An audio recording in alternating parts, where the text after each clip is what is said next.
तो कल हम लोग सातवें भाव में, स्त्री जातक के सातवें भाव में बृहस्पति रहने से क्या फल होता है वहां तक पढ़े थे।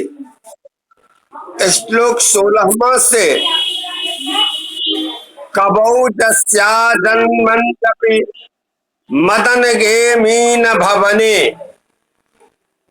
तदा कांतो दांतो रतिपति कला कौतुक पटो धनुर्धरता भरता स्वयमपि च संगीत रसिका विलोला पद्माक्षी बसन लसिता भूषण वृता। अब कहते हैं जस्या जन्म जन्मन्यपि, जिस कन्या की जन्म कुंडली में मीन भवने कबौ मदन गे, यदि मीन राशि में शुक्र बैठा हो सातवें भाव में, सातवें भाव में मीन राशि हो है? और यह यदि कन्या लग्न होगा तब ये सातवें भाव में मीन होगा। तो मीन राशि में सातवें भाव में मीन राशि हो और उसमें शुक्र बैठे हो, कबौ माने शुक्र बैठे हो, तदा कांतो दांतो, तो वह जो है युवती अपने जो है पति का अत्यंत प्रिय होती है, उसका पति दया का सागर होता है और काम क्रीड़ा में निपुण होता है। धनुर्धरता भरता स्वयं अपि च संगीत रसिका, और उसका प्रति जो होता है वह धनुष विद्या का में निपुण होता है, धनुषधारी होता है। और स्वयं वो युवती जो है स्वयं अपि च संगीत रसिका, संगीत की प्रेमी होती है, संगीत जानने वाली होती है। विलोला पद्माक्षी बसन लसिता भूषण वृता, और वह सुंदर वस्त्र आभूषण धारण करने वाली होती है। समझ गए? कबौ जस्या जन्मन्यपि मदन गे मीन भवने, यदि सातवें भाव में मीन राशि में का होकर शुक्र बैठा हो तो उस युवती का तदा कांतो दांतो, उसका पति दया का सागर होता है, रतिपति कला कौतुक पटु हो। समझ जाइए। धनुर्धरता भरता, और उसका स्वामी जो है धनुष विद्या में निपुण होता है, धनुषधारी होता है। स्वयं अपि च संगीत रसिका, और वह जब युवती संगीत जानने वाली होती है, संगीत की प्रिया होती है, तथा वह जो है संगीत आदि कवित्व छंद आदि सब जो है गा करके सुना करके अपने प्राण वल्लभ पति को अपने चित्त में की ओर झुका लेती है, ऐसी होती है वह। और साथ साथ अच्छे अच्छे वस्त्र और आभूषण को धारण करने वाली होती है। विलोला पद्माक्षी बसन लसिता भूषण वृता, वस्त्राभूषण नया नया धारण करने वाली होती है। अब चलिए, अब कहते हैं मदन भाव गते तब तपनात्मजे पतिरति गदा कुलितो भवेत्। मलिन बेश धरो विबलो महान जनु के तुंग गते प्रबरो धनी। अब देखिए, यह तो सूर्य से लेकर के शुक्र तक हम पढ़ चुके। अब शनिदेव यदि अगर 7वें भाव में बैठे हो, जिस लड़की के 7वें भाव में शनि बैठे हो, मदन भाव गते तपनात्मजी, अर्थात 7म भाव में तपन नाम सूर्य के पुत्र यदि बैठे हो तो पतिरतीब गद आकुलितो भवेत। गद माने बीमार, बीमारी से आकुल होकर के उसके पति जो है अति गद आकुलितो, अत्यंत बीमार जो है रहता है। और क्या करता है?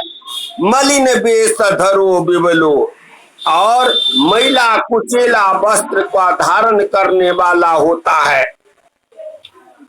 महान जनु की तुंग गते, और वह दुबला पतला होता है।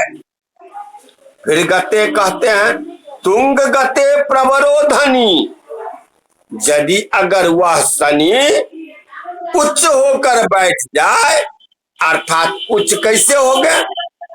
तुला राशि में का होकर के, तुला राशि का होकर के यदि शनि बैठ जाए तो बहुत धनी होता है उसका पति।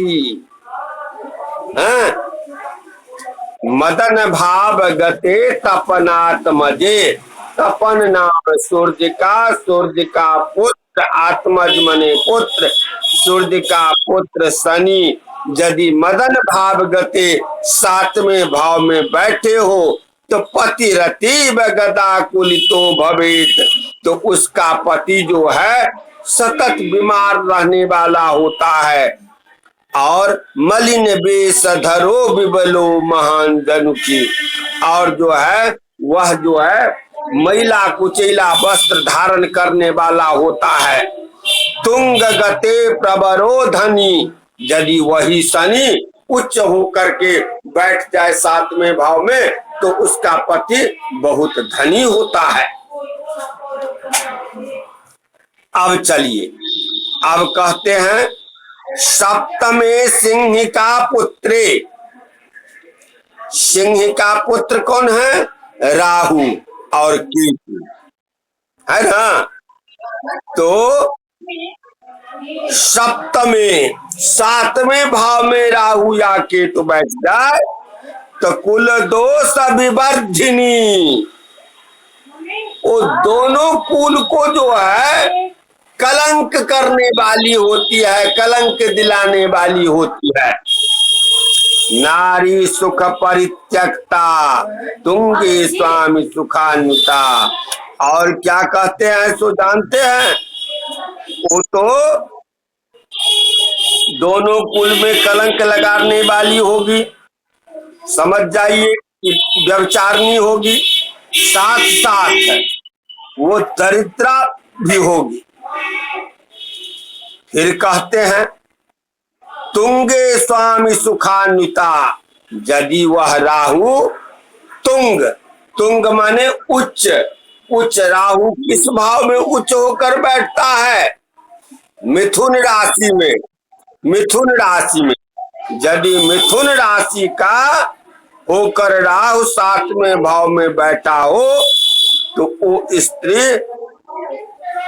अपने घर में पति के साथ साथ सुख भोगने वाली होती है। दोष नहीं लगेगा यदि अगर वह बैठी मिथुन राशि में हो, तब निर्दोष हो जाता है। चलिए, अब कहते हैं अन्य योग। मिथस्थौ शुक्रार्की यदि लवगतौ विचक्षण मितौ भवेतांग बालग्ने घट लवगते शुक्र भवने। अब देखिए, इधर ले आइए, मतलब जिस स्त्री के जन्म समय में लग्न में घट लवगति। कुंभ का लव मने नवमांस, शुक्र भवने लवमांस गत। वृक्ष या तुला लग्न में शुक्र भवने, शुक्र का कौन कौन घर है? तो वृक्ष और तुला, वृक्ष या तुला हो।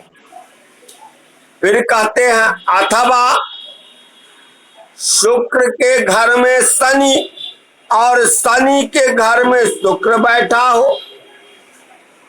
अथवा फिर कहते हैं दोनों परस्पर लवगत हो, यदि दोनों परस्पर उसके नवमांस में हो और उसके शुक्र के नवमांस में शनि, शनि के नवमांस में शुक्र हो। और फिर कहते हैं विचक्षण मितौ, एक दूसरे को देखता हो। तो अनंगैरा लीला कलित नर रूपाभिरनिसंग, तो वह स्त्री कामदेव के पीड़ा से पीड़ित होकर के पर पुरुष का आकार धारण किए हुए पीड़ा का निरंतर शांति में लगी रहती है। यही समझ जाइए। चलिए आगे।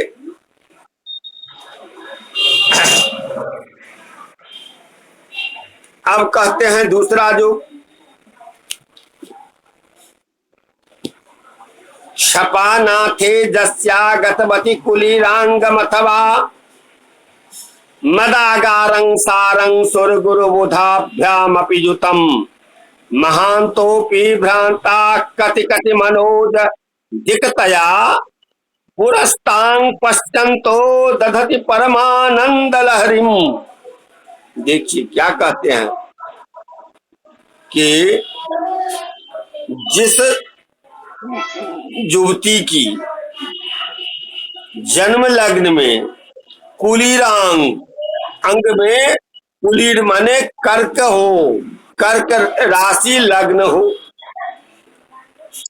और कर्क लग्न हो, और फिर कहते हैं क्षपानाथे गतवती, उसमें कर्क लग्न हो और चंद्रमा बैठे हो। फिर कहते हैं अथवा अथमथवा मदागारं सारं बुध और बृहस्पति सुर गुरु बुधाभ्याम अपि युतम, बृहस्पति और बुध साथ साथ बैठे हो, समझे। और महान फिर मदागारम सारम सुरगुरु बुधाम भ्याम अपियुतम, अर्थात मंगल भी साथ साथ, मंगल साथ में घर में बैठा हो तो वह स्त्री महान तो भी भ्रांता, ऐसी सुंदरी होती है कि उसके कति कति मनोज अधिकतया, जिसके रूप लावण्य को देखकर सिद्ध महात्मा भी, कितने कितने सिद्ध महात्मा भी, जन भी भ्रमजाल बस मोहित होकर परमानंद को प्राप्त होते हैं। पुरस्तांग पश्चंतो दधति परमानंद लहरीम, उसको बहुत सुंदरी होती है, उस सुंदरी को देख करके महान महान जो है महात्मा सब भी आनंदित होते हैं। क्या कौन कौन गुण रहता है कि क्षपानाथे जस्या गतिवती कुलीरांगमथवा, मतलब यदि अगर क्षपानाथ चंद्रमा जो है कर्क राशि लग्न हो और उसमें चंद्रमा बैठे हो, अथवा यह एक योग हो गया, अथवा मदागारम यानी 7वें भाव में सुर गुरु बुधाभ्याम अपिजुतम महांतो की भ्रंता, अर्थात मतलब सुर गुरु बृहस्पति और बुध से युक्त होकर के मंगल बैठे हो तो क्या होगा, तो महांतो की भ्रांता, महान से महान ऋषिगण भी जो है भ्रांति में पड़ करके कति कति मनोदधिकतया पुरस्तांग पश्यंतो दधति परमानंद लहरी, उसको देख करके और परमानंद में पड़ जाते हैं, अर्थात वो बहुत सुंदरी होती है। चलिए अब कहते हैं मृगा गारे सारे गतवती विसारं सुर गुरु कबो बापातालं तपन तनवे नापि मिलिते जनो काले जस्या जनो काले जस्या करि मुकुट मुक्ता फलमणि ब्रजानां माला बेलिता भूत बक्षोज जुगलम। आहा देखिए, कहते हैं मृगागारे सारे गतवती विसारं सुरगुरु, अर्थात जिस स्त्री के जन्म समय में मकर राशि में मंगल बैठा हो, और कहते हैं मृगागारे सारे गतवती विसारं सुरगुरु, और बृहस्पति जो है मीन राशि में बैठ जाए, कबो बा पातालं, अथवा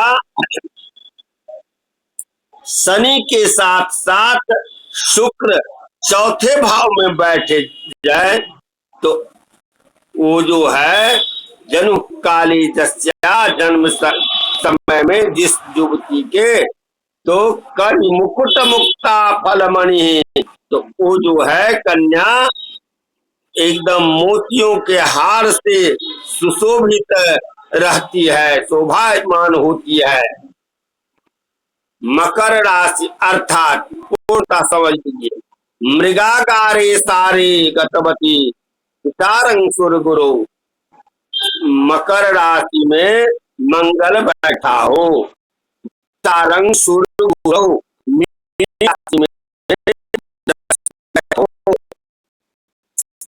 कबौ बा पातालं तपन तनये नापि मिलते, शुक्र जो है वह पाताल माने चतुर्थ भाव, तपन तपन तनये अर्थात सूर्य के पुत्र शनि के साथ मिलकर के शुक्र और शनि दोनों जो है चतुर्थ भाव में बैठ जाए, तो वह कन्या अत्यंत सुख भोगने वाली, मुक्ता आदि के मोतियों के माला धारण करने वाली होती है, शोभायमान देती है।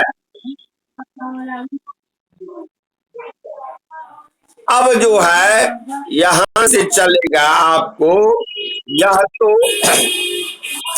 हो गया आपके उसके राजयोग आदि का विचार।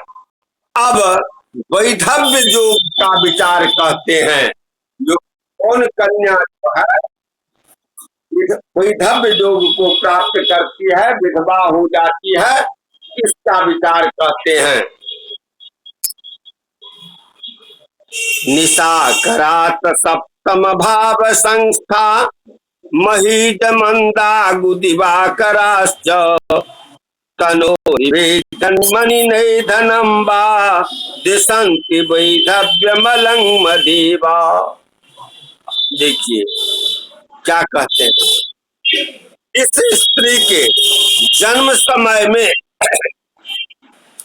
निशाकरात, निशाकर माने चंद्रमा, चंद्रमा से सप्तम भाव सातवें घर में महीज मंगल, मंद शनि, अगु राहु और दिवाकर माने सूर्य बैठे हो, वह अवश्य विधवा हो जाती है।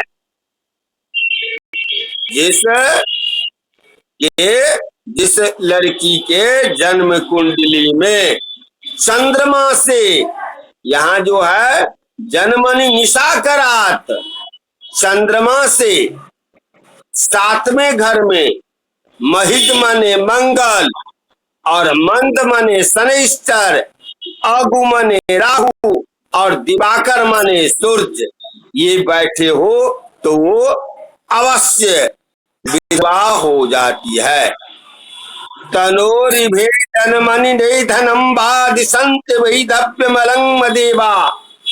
अब कहते हैं अथवा तनु रिभे, लग्न से अरिभे, अरि माने छठे भाव में, और नई धनम जन्मनि, नई धनम माने आठवें भाव में और सातवें भाव में, छठे सातवें और आठवें भाव में यदि अगर उपरयुक्त ग्रह अर्थात मंगल, शनिश्चर, राहु और सूर्य बैठे हो तो वह स्त्री विधवा हो जाती है। समझ गए? लग्न से छठे सातवें आठवें में और चंद्रमा से केवल सातवें घर में मंगल, शनिश्चर, राहु या और सूर्य यदि बैठे हो तो वह लड़की निश्चित रूप से विधवा हो जाती है। समझ गए? चलिए,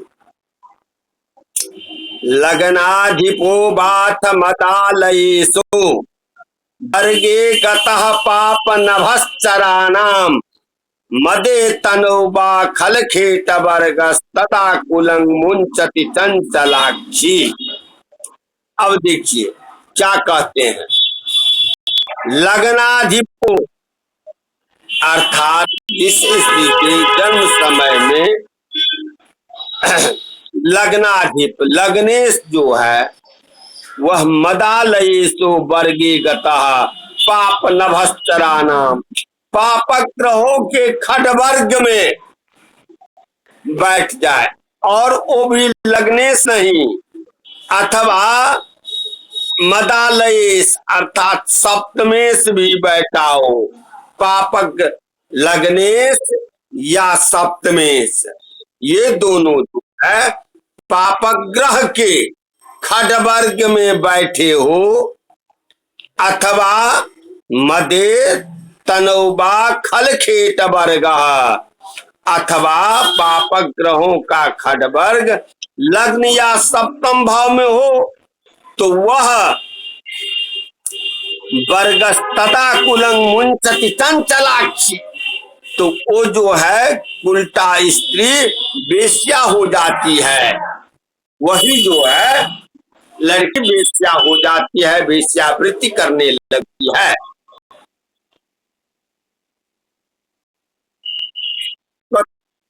एक धमाका जी कहाँ गए?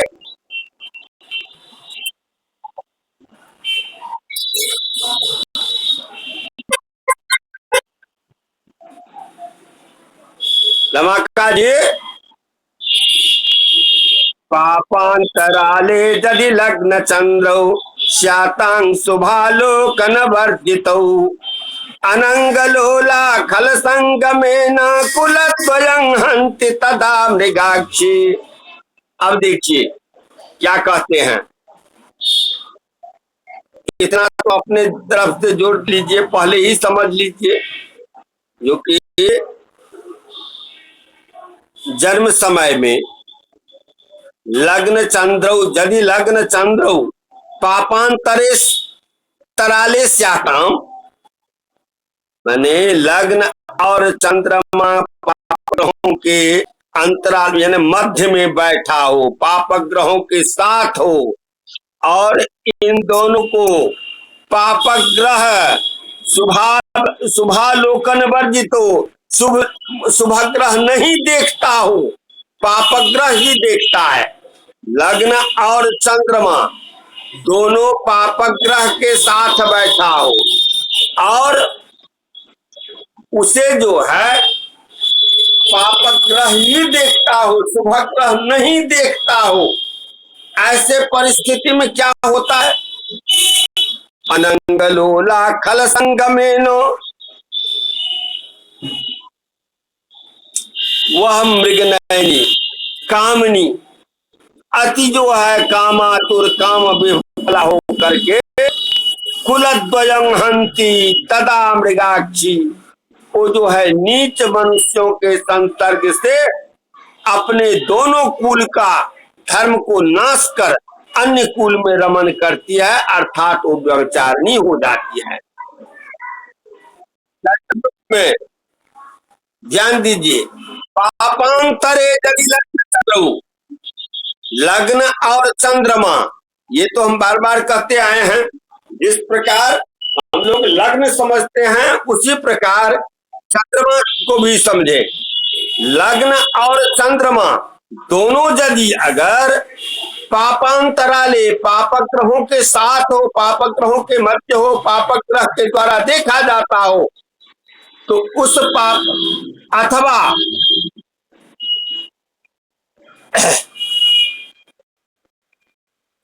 तो वो जो है निश्चित रूप से वो लड़की पाप के प्रभाव में पड़ करके अपने कुल को दोनों कुल को दाग लगाती है, व्यभिचारिणी हो जाती है।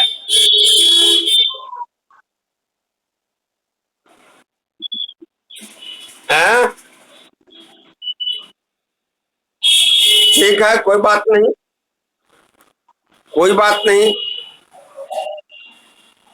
ग्रहण तो आप ही लोगों को करना है। ठीक है।